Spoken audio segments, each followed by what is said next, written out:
ജന്നാതു അദ്നിൻ തജ്രി മിൻ തഹ്തിഹൽ അൻഹാറു ഖാലിദീന ഫീഹാ വദാലിക ജസാഉ മൻ തസക്ക.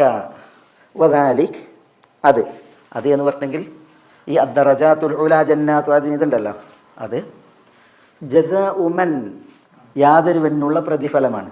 ജസാഉ മൻ മൻ എന്ന മൗസൂല, യാതൊരുവനുള്ള ജസാ ആണ്, കൂലിയാണ്, പ്രതിഫലമാണ്. ആ യാതൊരുവൻ്റെ പ്രത്യേകത തസക്ക.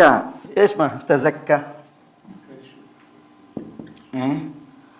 തസക്ക സക്കാത്തിൽ നിന്നാണ് അല്ലേ? സക്കാത്ത് തതഹൂറിനെ അറിയിക്കും. തതഹൂർ എന്താ? ശുദ്ധി. നമായിനെയും അറിയിക്കും. നമാ വളർച്ച. സക്കാത്ത് ശുദ്ധിയാണ്, സക്കാത്ത് നമാവാണ്, വളർച്ചയാണ്. അതിൽ നിന്നാണ് തസക്ക. അപ്പം നമുക്ക് തസക്ക എന്ന് പറഞ്ഞാൽ എന്താർത്ഥം പറയാം? സംശുദ്ധി പ്രാപിച്ചവൻ, പിന്നെ പോഷിച്ചവൻ.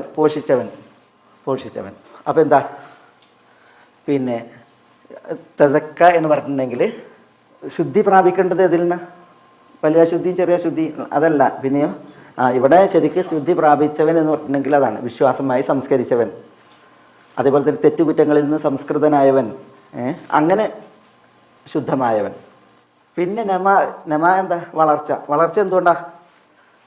മുഅ്മിനൻ ഖദ് അമില സാലിഹാത്ത്. ഒരാൾ സാലിഹായ അമലുകൾ കൊണ്ട് എന്ത് ചെയ്യണം? തന്നെ പോഷിപ്പിക്കണം.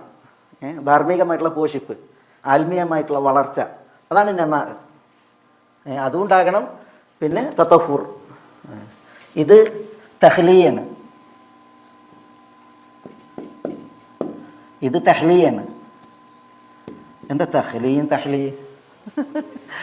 തഹ്ലിയ അൺലോഡിങ് ആണ്, തഹ്ലിയ ലോഡിങ് ആണ്. എപ്പോൾ അറബിയിൽ പറയും അത്തഹ്ലിയത്തു ഖബ്ല തഹ്ലിയാണ്. അത്തഹ്ലിയ ഖബ്ല തഹ്ലിയ. തഹ്ലിയത്തിന് മുമ്പ് എന്ത് വേണം? തഹ്ലിയ വേണം. അൺലോഡിങ് ചെയ്തിട്ട് വേണം പിന്നെ ലോഡ് കയറ്റാൻ അല്ലേ? ആദ്യം പരിശുദ്ധി വരുത്തണം. ലാ ഇലാഹ, പിന്നെയാണ് ഇല്ലല്ലാ. അപ്പോൾ പിന്നെ പരിശുദ്ധി പ്രാപിച്ച് പിന്നെന്ത് ചെയ്യണം? വിശ്വാസം കൊണ്ട് കർമ്മങ്ങൾ കൊണ്ട് പോഷിപ്പ് നേടി വളർന്ന് അങ്ങനെ ഉള്ളവർ, അതാണ് തസക്ക. മൻ തസക്ക വദാലിക ജസാഉ മൻ തസക്ക. സംസ്കരിച്ച് തന്നെ ആത്മീയമായി പോഷിപ്പിച്ചവൻ ആരോ അവനുള്ളതാ പ്രതിഫലമാകുന്നു ഇത് പറഞ്ഞത്.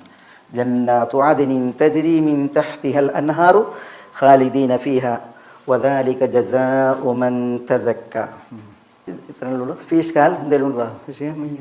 അതാണ് ഉദ്ദേശം. ദർജാത്തുൽ ഉല ജന്നാത്തു അദ്നിൻ തജ്രി. സ്വർഗം ദറജാത്താണ്. അല്ലാഹു സുബ്ഹാനഹു വ തആല പിന്നെ ദർജാത്തുൽ ഉല എന്ന് സ്വർഗത്തെ പരിചയപ്പെടുത്തിയത് എന്തിനാണ്?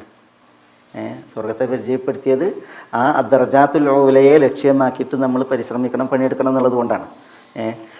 പിന്നെ നബി സല്ലല്ലാഹു അലൈഹി വസല്ലം തങ്ങൾ നമ്മളോട് പറഞ്ഞ് നിങ്ങൾ ഇദാ സഅൽതും ഫസ്അലുൽ ഫിർദൗസിനെ ചോദിക്കാൻ വേണ്ടിയിട്ട് പറഞ്ഞ്. യഥാർത്ഥത്തിൽ സ്വർഗത്തിൽ പ്രവേശിച്ചിട്ടുണ്ടെങ്കിൽ തന്നെ മതി. അവിടെ എത്തിയിട്ടുണ്ടെങ്കിൽ എന്താണ്? മഹേഷ എന്താണോ ഉദ്ദേശിക്കുന്നത് കിട്ടും, എന്താണോ ഇച്ഛിക്കുന്നത് കിട്ടും. പക്ഷേ നമ്മൾ പിന്നെ ഈ സ്വർഗം എന്ന് പറയാതെ ദർജാത്തുൽ ഉല എന്ന് പറഞ്ഞാൽ എന്താണ്? നമ്മൾ എന്ത് ചെയ്യണം? അത് ആഗ്രഹിക്കാൻ, അതിന് വേണ്ടിയിട്ട് പരിശ്രമിക്കണം, അതിന് വേണ്ടിയിട്ട് ദുആയിരക്കാൻ വേണ്ടിയിട്ടുള്ള ഒരു പ്രയോഗമാണ്. ഉദ്ദേശം എന്താണ്? സ്വർഗം. അപ്പോൾ ഈ 3 കൂട്ടർ സ്വർഗത്തിൽ പ്രവേശിക്കൂല എന്നുള്ളതാണ്. പിന്നെ സ്വർഗത്തിൻ്റെ അത്യുന്നതങ്ങൾ അതവർക്ക് പാടെ അങ്ങനെ ഒരു വിഷയമൊക്കെ ഉണ്ട്. അതുണ്ടാവില്ല എന്നുള്ളത് കേൾക്കുമ്പോൾ ഇത്തരം കാര്യങ്ങളൊക്കെ ആളുകൾ എന്ത് ചെയ്യാണ്? വിട്ടു നിൽക്കാൻ വേണ്ടിയിട്ടുള്ള ഒരു പിന്നെ ബോധനാണത്. ശരി.